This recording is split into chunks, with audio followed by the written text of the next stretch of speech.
എല്ലാവർക്കും നമസ്കാരം. Mind body ടോണിക്കിലേക്ക് ഏവർക്കും ഒരിക്കൽ കൂടി സ്വാഗതം. ഞാൻ ഡോക്ടർ സീത.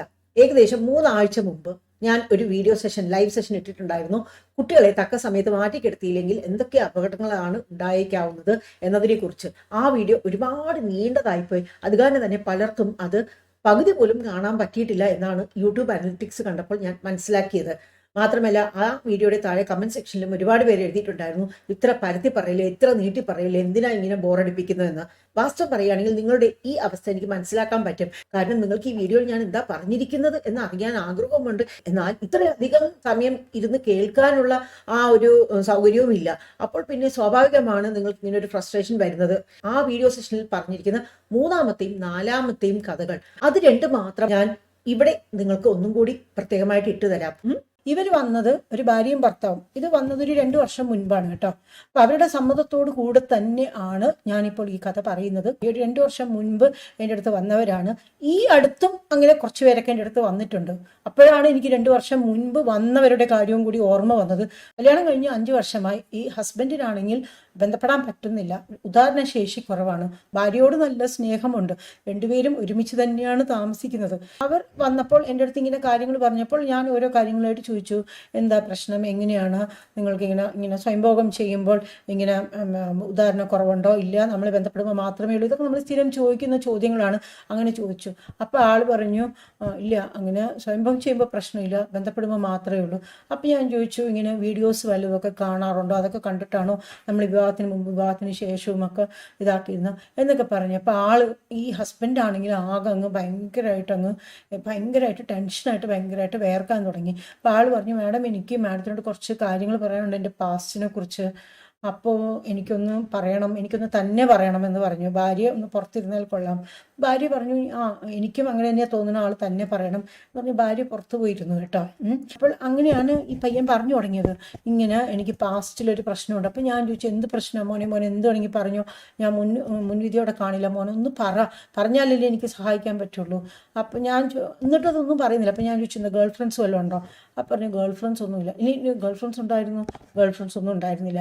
പിന്നെന്താ പ്രശ്നം? വീഡിയോസ് കണ്ടിട്ട് ഇത് ഇങ്ങനെ സ്വയംഭോഗം ചെയ്യായിരുന്നു. അത് ഒന്നും ചെയ്യില്ല, വീഡിയോസ് വല്ലപ്പോഴൊക്കെ കാണുള്ളൂ. പക്ഷെ വീഡിയോസ് കാണുമ്പോൾ ഒന്നും നമുക്കും അങ്ങനെ ഒരു ഉത്തേജനം വരാറില്ല.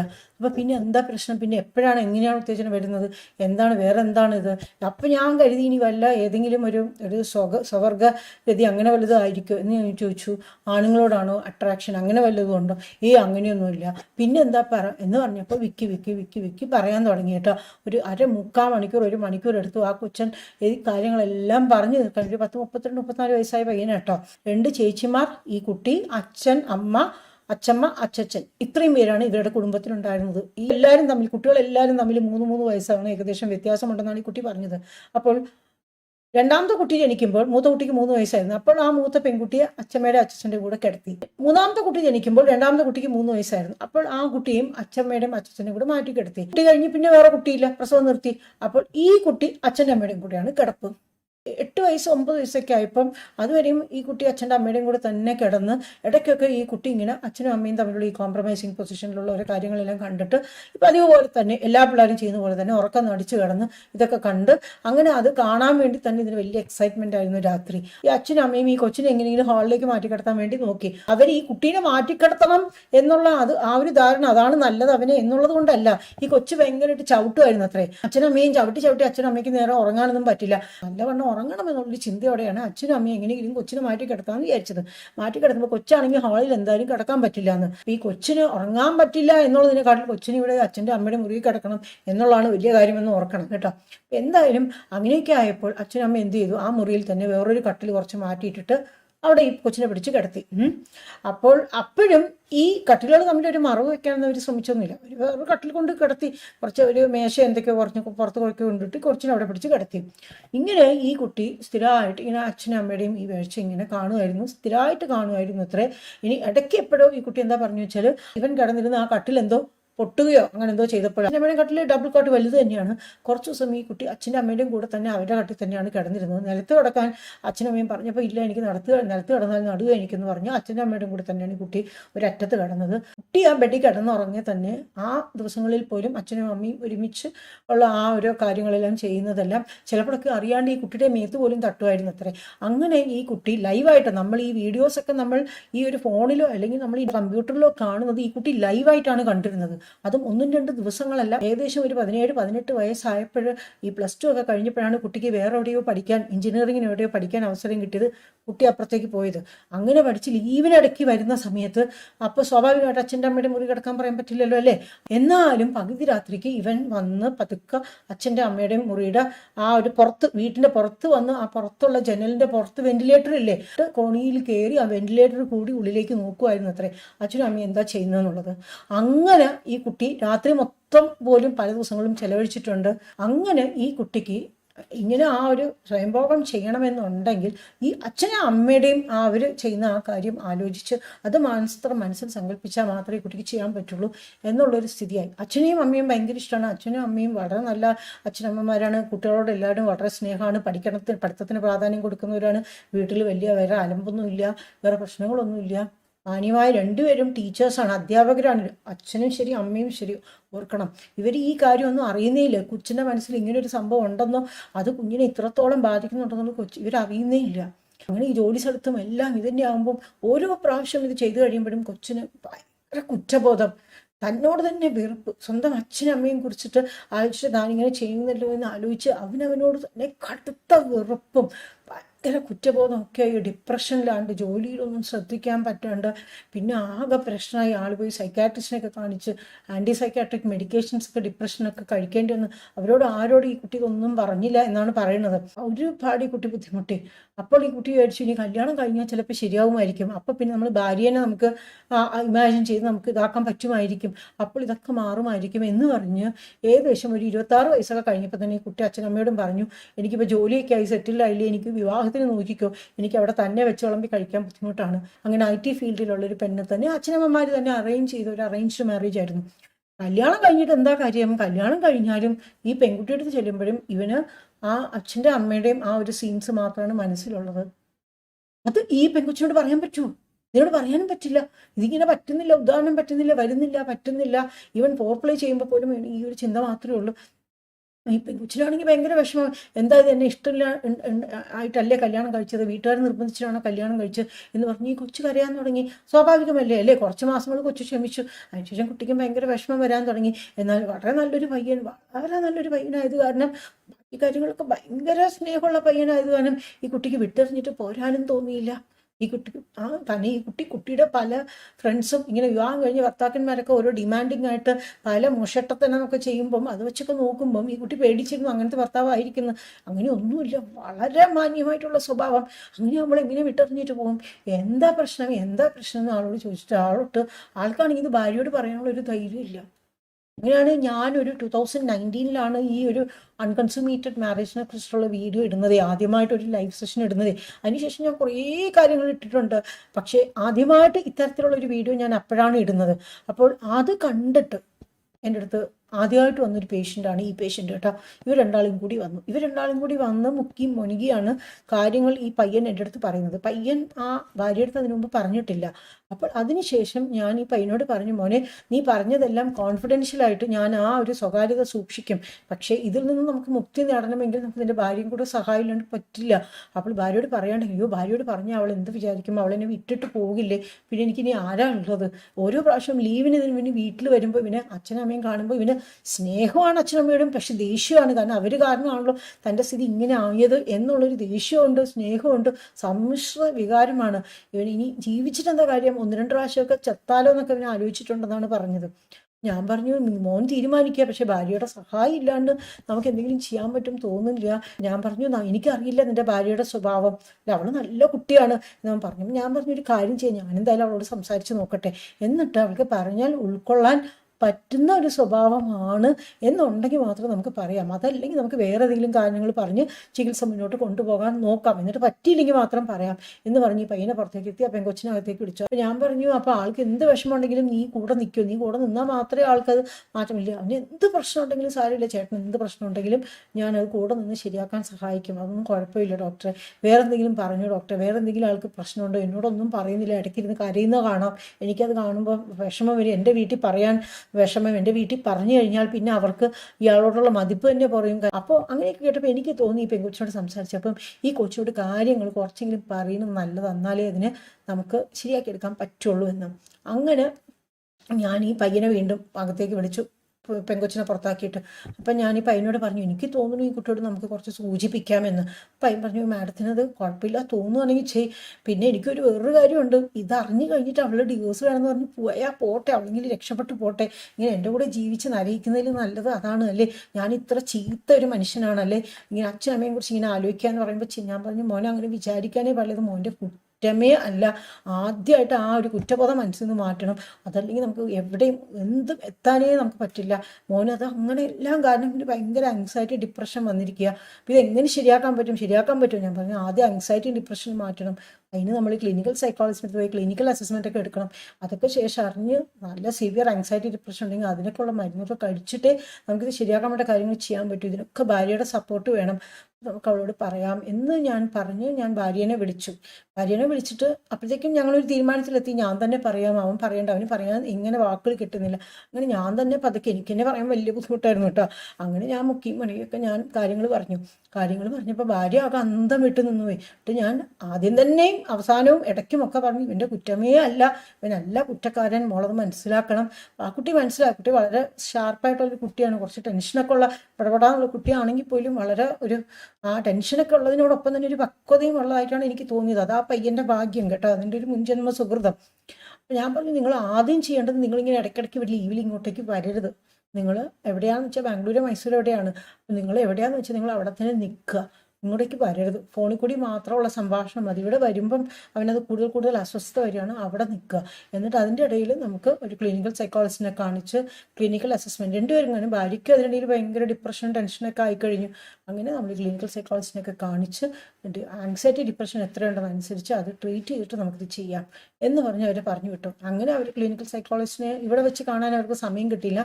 അവർ പിന്നെ ബാംഗ്ലൂർ പോയിട്ടാണ് കണ്ടിട്ട് അവർ പിന്നെ അപ്പോഴൊന്നും ഈ ഓൺലൈൻ കൺസൾട്ടേഷൻ നമുക്ക് അവൈലബിൾ അല്ലായിരുന്നു. കാരണം നമ്മുടെ ഇന്ത്യയിൽ അത് ബാൻഡായിരുന്നു, ഇന്ത്യയിൽ നമുക്കത് പെർമിസിബിൾ അല്ലായിരുന്നു. ഈ കരീന ചേച്ചി വന്നപ്പോഴാണല്ലോ, പാൻഡമിക് വന്നപ്പോഴാണല്ലോ ഓൺലൈനൊക്കെ അവർ ശരിയെന്ന് പറഞ്ഞത്. അപ്പം ഞാൻ അവരോട് പറഞ്ഞു, ഇനിയിപ്പം എന്ത് ചെയ്യണം, നിങ്ങൾക്ക് ഇനി വരാണ്ടും പറ്റില്ല. അപ്പം ഞാൻ പറഞ്ഞു, ഇനിയിപ്പം നിങ്ങൾ 2 ആഴ്ച 3 ആഴ്ച കഴിഞ്ഞ് വരുമ്പം മോൻ്റെ വീട്ടിൽ വരാണ്ട് അവളുടെ വീടും അവൻ്റെ വീടും തമ്മിൽ ഒരു 50 കിലോമീറ്റർ ഡിസ്റ്റൻസ് കൊണ്ട് തോന്നുന്നു, അവളുടെ വീട്ടിൽ വന്നിറങ്ങി അവിടെ നിന്ന് എൻ്റെ അടുത്ത് കാണാൻ വരുമെന്ന് പറഞ്ഞു. അങ്ങനെ അവർ വന്നു കഴിഞ്ഞപ്പോൾ ആ ക്ലിനിക്കൽ അസസ്മെൻറ്റ് റിപ്പോർട്ട് കണ്ടപ്പം ഞാൻ ഉദ്ദേശിച്ച പോലെ തന്നെ സിവിയർ ആങ്സൈറ്റി, സിവിയർ ഡിപ്രഷൻ, വേറെ കുറച്ച് ആ ഒരു പ്രശ്നങ്ങൾ എന്തൊക്കെയൊക്കെ ആ കുട്ടിക്ക് ആ ചെറിയ പ്രായം മുതൽ തന്നെ ഉള്ളത്, അതിൻ്റെ പേഴ്സണാലിറ്റിക്ക് തന്നെ ആ ഭയങ്കര കുറ്റബോധമൊക്കെ ഉള്ളത്, ആ ഒരു സെൽഫ് ഹാം ചെയ്യാനുള്ളത്. അപ്പോഴാണ് മനസ്സിലായത്, ആ ക്ലിനിക്കൽ അസസ്മെൻ്റ് ഒക്കെ കഴിഞ്ഞപ്പോഴാണ് എനിക്ക് അത് മനസ്സിലായത്. അതിന് മുമ്പത്തെ സെഷനിൽ ഞാൻ സംസാരിച്ചപ്പോൾ എനിക്ക് അതിനെക്കുറിച്ചൊന്നും ചോദിക്കാൻ സമയം കിട്ടില്ല. കാരണം ഇത്രയും സംസാരിച്ച് വന്നപ്പോൾ തന്നെ 1.5-2 മണിക്കൂറായി. ഞാനും ക്ഷീണിച്ചു, ഇവർ രണ്ടാളും ക്ഷീണിച്ചു എന്ന്. എനിക്ക് ലാസ്റ്റ് പേഷ്യൻ്റായിട്ട് കുഴപ്പമില്ല, പറ്റ വയ്യാണ്ടായി കേട്ടോ ഞങ്ങളെല്ലാവരും. അപ്പം ഈ കുട്ടിക്ക് സെൽഫ് ഹാം ചെയ്യാനുള്ളൊരു പ്രവണത ഉണ്ട് അത്രേ. ഇങ്ങനെ സ്വയംഭോഗം ചെയ്ത്, ഇങ്ങനെ അച്ഛനെയും അമ്മയും ചെയ്തിരുന്ന ആ കാര്യങ്ങൾ അത് വിഷ്വലൈസ് ചെയ്ത് സ്വയംഭോഗം ചെയ്ത് കഴിയുമ്പോൾ കുട്ടിക്ക് കുട്ടിയോട് തന്നെ വെറുപ്പ് തോന്നി തലയെല്ലാം ചുമരിൽ കൊണ്ടുപോയിട്ട് ഇടിക്കുമായിരുന്നു അത്രേ. എന്നിട്ട് നെഞ്ചത്തൊക്കെ ഇടിക്കുമായിരുന്നു അത്രേ, തന്നെ ദ്രോഹിക്കാൻ ശ്രമിക്കുമായിരുന്നു അത്രേ. അപ്പോൾ അതൊക്കെ അതിൻ്റെ പേഴ്സണാലിറ്റിയുടെ ഒരു ഭാഗമായി മാറി കേട്ടോ. അങ്ങനെ പിന്നെ ഞാൻ സൈക്കാട്രിസ്റ്റിൻ്റെ അടുത്ത് പറഞ്ഞു കാരണം സിവിയർ ആങ്സൈറ്റി ആയത് കാരണം നമ്മൾ ചുമ്മാ ഒരു കൗൺസിലിങ്ങോ അല്ലെങ്കിൽ ഒരു തെറാപ്പിയോ കൊടുത്താൽ പോരാ. അതിന് നമ്മൾ സിവിയർ ആങ്സൈറ്റി ഡിപ്രഷനൊക്കെ നമ്മൾ അതിന് മരുന്ന് കൊടുക്കുക തന്നെ വേണം. ആ മരുന്ന് കൊടുക്കുമ്പോൾ ചിലപ്പോൾ ഉദാഹരണം കുറച്ചുകൂടി കുറയുമായിരിക്കും, അതും സാരമില്ല. അപ്പോൾ ആദ്യം ഇത് നമ്മൾ ശരിയാക്കുകയാണ് വേണ്ടത്. ലൈഫ് ലോങ് ആയിട്ട് എത്ര വർഷമായിട്ട് ഉള്ളിൽ കിടക്കുന്ന കുറ്റബോധവും ദേഷ്യവും വിഷമാണല്ലേ. അപ്പോൾ അതൊക്കെ ഒന്ന് മാറ്റാൻ വേണ്ടി സൈക്കാട്രിസ്റ്റിൻ്റെ അടുത്ത് സൈക്കാട്രിസ്റ്റിനോട് ഇവർ മൊത്തമൊന്നും പറഞ്ഞിട്ടില്ല തോന്നുന്നു. സിവിയർ ആങ്സൈറ്റി, സിവിയർ ഡിപ്രഷൻ എന്ന് പറഞ്ഞിട്ട് മരുന്നൊക്കെ കൊടുത്തു. കുറച്ച് നാളൊക്കെ കഴിഞ്ഞപ്പോൾ കഴിഞ്ഞപ്പം ആളുടെ ഇതൊക്കെ കുറച്ച് കുറഞ്ഞു. എന്നിട്ട് കുറച്ച് യോഗയൊക്കെ ചേരാൻ പറഞ്ഞു. അവരോട് പറഞ്ഞു ഫ്രണ്ട്സായിട്ട് മാത്രം ഇരിക്കുക, നിങ്ങൾ ഫോർ പ്ലേ പോലും ചെയ്യേണ്ട, അതിന് പോലും പറ്റില്ല, നിങ്ങൾ ഫ്രണ്ട്സാണ് എന്ന് മാത്രം ഇരിക്കുക, അങ്ങനെ നിങ്ങൾ രണ്ടാളും നല്ല സുഹൃത്തുക്കളായിട്ട് ഇരിക്കുക, പതുക്കെ പതുക്കെ നമുക്കിതിലേക്ക് വരാം. അങ്ങനെ പതുക്കെ പതുക്കെ പതുക്കെ പതുക്കെ ഇടയ്ക്ക് നമ്മൾ കുറച്ചൊരു ഹെർബൽ സപ്ലിമെൻറ്റ്സും കാര്യങ്ങളൊക്കെ കൊടുത്തു.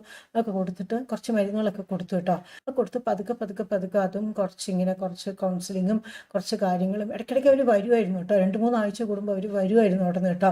അങ്ങനെ ഒരു 5-6 മാസം അവരങ്ങനെ വന്നു. ഒരു 6 മാസമൊക്കെ ആയപ്പോഴത്തേക്കും ഒരുവിധം പതുക്കെ ശരിയായി.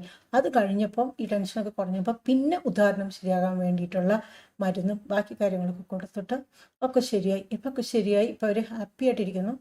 ഇപ്പം ആ വൈഫ് ഇപ്പം ഏർലി പ്രഗ്നൻസി ആണ് എന്നിപ്പോൾ ഈ അടുത്താണ് അറിഞ്ഞത് കേട്ടോ. അപ്പം I am very very happy for them. അപ്പോൾ ഈ വീഡിയോ ചെയ്യുന്നതിന് മുമ്പ് ഞാൻ ഇന്ന് വൈകിട്ട് പോലും ഞാൻ അവരുമായിട്ട് ബന്ധപ്പെട്ടിരുന്നു. ഞാൻ ഇങ്ങനെ പറയാൻ പോവുകയാണ് നിങ്ങളുടെ കഥ.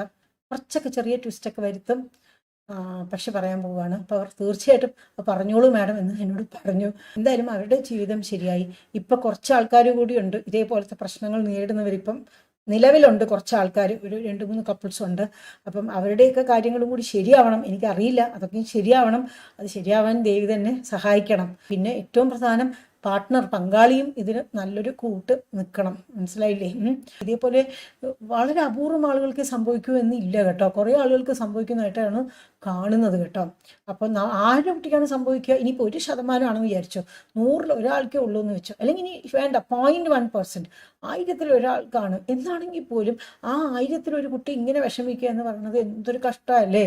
അല്ലെ? നമ്മൾ അച്ഛനമ്മമാർ കുട്ടികൾക്ക് വേണ്ടി പഠിപ്പിക്കാനും ബാക്കി കാര്യങ്ങൾക്കൊക്കെ ഇത്രയൊക്കെ ചെയ്തു കൊടുത്തിട്ട് അവസാനം ഇങ്ങനെയൊക്കെയാണ് സംഭവിക്കുന്നത് എന്നുണ്ടെങ്കിൽ പിന്നെ നമ്മൾ ഈ ചെയ്തു കൊടുത്തതിനൊക്കെ എന്താ കാര്യം അല്ലേ? ഇതിങ്ങനെ ഇത് 3 കഥ. ഇനി നാലാമത്തൊരു കഥ ഒരു അച്ഛനും അമ്മയും മകളുടെയും കഥയാണ്. അവരും ന്യൂക്ലിയർ ഫാമിലി, അച്ഛൻ, അമ്മ, മകൾ. അമ്മയാണെങ്കിൽ ഒരു ഇടയ്ക്കിടയ്ക്ക് നൈറ്റ് ഷിഫ്റ്റും അങ്ങനെ ഇങ്ങനെയൊക്കെ ഉള്ളൊരു സ്ത്രീയാണ്. അച്ഛൻ സാധാരണ ഡേ ഷിഫ്റ്റ് മാത്രമാണ്. നല്ല മിടുക്കിയായിട്ടൊരു പെൺകുട്ടി. അപ്പോൾ ഇങ്ങനെ അച്ഛനും അമ്മയും മകളും ഒരുമിച്ചാണ് എപ്പോഴും കിടന്നുറങ്ങുന്നത്. അപ്പോൾ ഒരു പ്രായം കഴിഞ്ഞാൽ പെൺകുട്ടി ആയാലും മാറിക്കിടക്കുക തന്നെ വേണം, അച്ഛനും അമ്മയുടെയും കൂടെ കിടക്കാൻ പാടില്ല എന്നുള്ളത് വളരെ വളരെ സീരിയസ് ആയിട്ട്, വളരെ സ്ട്രിക്റ്റ് ആയിട്ട് ഞാൻ എല്ലാവരും പറയുന്നൊരു കാര്യമാണ്. അപ്പോൾ ഈ കുട്ടിയുടെ അച്ഛനും അമ്മയും ഇങ്ങനെ ജോലിക്ക് പോയിക്കൊണ്ടിരുന്നപ്പോൾ അമ്മ ഇങ്ങനെ നൈറ്റ് ഷിഫ്റ്റിലൊക്കെ പോയിക്കൊണ്ടിരിക്കുമ്പോഴും അച്ഛനും മകളും ഒരുമിച്ച് തന്നെയാണ് കിടന്നുറങ്ങുകയൊക്കെ ചെയ്യുന്നത്. അപ്പോൾ ഈ കുട്ടി പ്രായപൂർത്തിയായി, പെൺകുട്ടി ഒരു 10-14-15 വയസ്സൊക്കെ ആയപ്പോൾ ഉറങ്ങുന്ന സമയത്ത് സാധാരണ ഞാൻ ആദ്യം പറഞ്ഞതുപോലെ വസ്ത്രങ്ങളെല്ലാം ഒന്ന് ഉലയാനുള്ള സാധ്യതയുണ്ട്. അപ്പം അച്ഛനായാലും അച്ഛനൊരാണല്ലേ അല്ലേ? അപ്പം ഏതോ ഒരു ദുർബല നിമിഷത്തിൽ അച്ഛന് എന്തോ ഒരു ദുർബുദ്ധി തോന്നി. അച്ഛൻ മകളെ എങ്ങനെയോ അരുതാത്ത രീതിയിൽ എന്തോ പിടിക്കുകയോ തൊടുകയോ എന്തോ ചെയ്തു.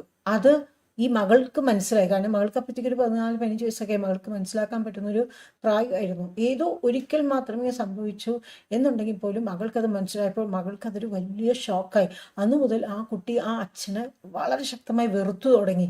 അച്ഛന് ശരിക്കും അങ്ങനെ അറിയാതെ താൻ അങ്ങനെ ചെയ്തത് തന്നെ, ഒന്ന് തൊട്ടുപോയത് തന്നെ അച്ഛനും കുറ്റബോധമായിരുന്നു. ദൈവമേ, ഞാൻ എങ്ങനെയാണ് എൻ്റെ പൊന്നുമകളെ ഞാൻ ഇങ്ങനെ ചെയ്തത് എന്നുള്ളത് ഓർത്ത്, ഇങ്ങനെ തൊട്ടത് എന്നുള്ളത് അരുതാത്ത കണ്ണോടെ ഒരു മിനിറ്റൊക്കെങ്കിലും കണ്ടത് എന്നോർത്ത് അച്ഛന് വലിയ കുറ്റബോധമായിരുന്നു.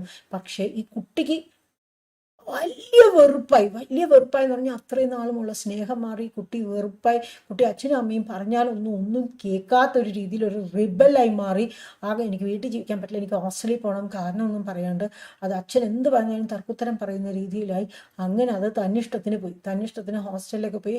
അച്ഛൻ എന്നിട്ട് ഒട്ടടായി കട്ട് ഓഫായി. അങ്ങനെ ഒന്ന് നോക്കണേ, ഒരു ദുർബല നിമിഷത്തിൽ പറ്റിയ ഒരു കാര്യം, മനുഷ്യനാണല്ലേ, ദുർബല നിമിഷത്തിൽ പറ്റിയ ഒരു കാര്യം അത് തെറ്റാണ്. പക്ഷെ ആ തെറ്റിന് വഴിയൊഴുക്കി കൊടുത്തത് എന്താണ്? ഇവരൊക്കെ തന്നെയാണല്ലേ. അപ്പോൾ അങ്ങനെ പറ്റിയത് കാരണം ഇതായി. അപ്പോൾ അത് കാരണം നമ്മളെല്ലാവരും വളരെ വളരെ ശ്രദ്ധിച്ചിരിക്കണം. കുട്ടികളെ നമ്മൾ മാറ്റിക്കിടത്തുക തന്നെ വേണം. കുട്ടികളെ എപ്പോൾ മുതൽ മാറ്റിക്കിടത്തണം? ഓരോ സമയത്തും നമ്മൾ എന്തൊക്കെയാണ് ശ്രദ്ധിക്കേണ്ടത്? എപ്പോഴാണ് നമ്മുടെ തന്നെ മുറിയിൽ, എന്നാൽ നമ്മുടെ കിടക്കയിൽ അല്ലാണ്ട് മാറ്റി കിടത്തേണ്ടത്? എപ്പോഴാണ് നമ്മുടെ മുറിയിൽ നിന്നും വേറെ മുറിയിലേക്ക് മാറ്റി കിടത്തേണ്ടത്? ഇനി അച്ഛനും അമ്മയും മാത്രം ഉള്ള വീടുകൾ, ന്യൂക്ലിയർ ഫാമിലിയിൽ, അണുകുടുംബത്തിൽ എങ്ങനെയാണ് ചെയ്യേണ്ടത്?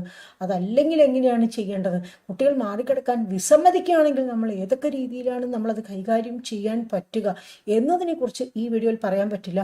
അതുപോലെ മാറ്റിക്കിടത്തുമ്പോൾ ശ്രദ്ധിക്കേണ്ട വേറെയും കുറച്ച് കാര്യങ്ങളുണ്ട്. അച്ഛൻ്റെ അമ്മയുടെയും കൂടെ ഒന്ന് മാറ്റിക്കിടത്തി വേറെ വീട്ടിൽ വേറെ കസിൻസോ വേറെ ആൾക്കാരൊക്കെ ഉണ്ടെങ്കിൽ അവരോട് കിടത്തി കഴിഞ്ഞാൽ അവിടെയും പ്രശ്നം വരും കേട്ടോ. അപ്പോൾ അതിനെക്കുറിച്ചെല്ലാം ഞാൻ ഇങ്ങനെ മാറ്റിക്കിടക്കുമ്പോൾ നമ്മൾ എന്തൊക്കെ ശ്രദ്ധിക്കണം, എപ്പോൾ കിടത്തണം, ഓരോ പ്രായത്തിലും എങ്ങനെയൊക്കെയാണ് എന്നുള്ളത് ഈ ആഴ്ച തന്നെ പറയാൻ വേണ്ടി നോക്കാം.